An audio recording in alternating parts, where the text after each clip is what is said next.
mən 72 yaşım var. Hə? Yəni mən su görməmişəm.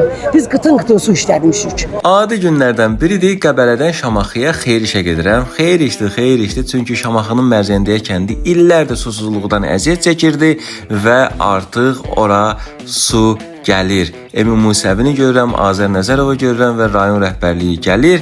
Tədbirdə çıxış eləyir, indi rəsmi hissədir. Onu da deyim ki, su xətti Coca-Cola fondunun, Ekahub'ın, rayon icra hakimiyyətinin və su ehtiyatları agentliyinin birgə layihəsidir.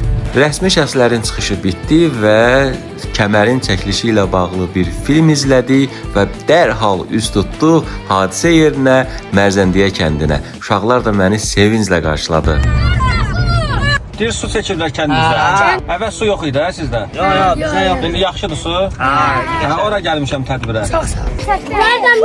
Kənd sakinləri ilə söhbət etdik. Çox sevincli idilər. Onların üzündə təbəssüm var idi və müsahibənin əvvəlində gördünüz ki, 70 il susuzluğun nə olduğunu, onlar necə lazımdır yaşayırlar. Artıq bundan sonraki nəsil onu yaşamayacaqlar. Gördüyünüz kimi bulaq başıdır. Onlar sudan içirlər. Rayon rəhbərliyi açılış etdi və sakinlərin evinə doğru gedirik. Kranı açan zaman həyətdən suyun gəlməsi bizə adi görünür, amma kənd sakinləri üçün bu möcüzəyə bərabər bir şeydir. Çünki onlar illərlə yağış sularını depolayaraq gündəlik həyatlarını bu formada keçiriblər. Uzaq kəndlərdən su gətiriblər. O əziyyət artıq bitdi və bundan sonra bu bağın ağaclarının meyvəsi daha barlı və daha dadlı olacaq.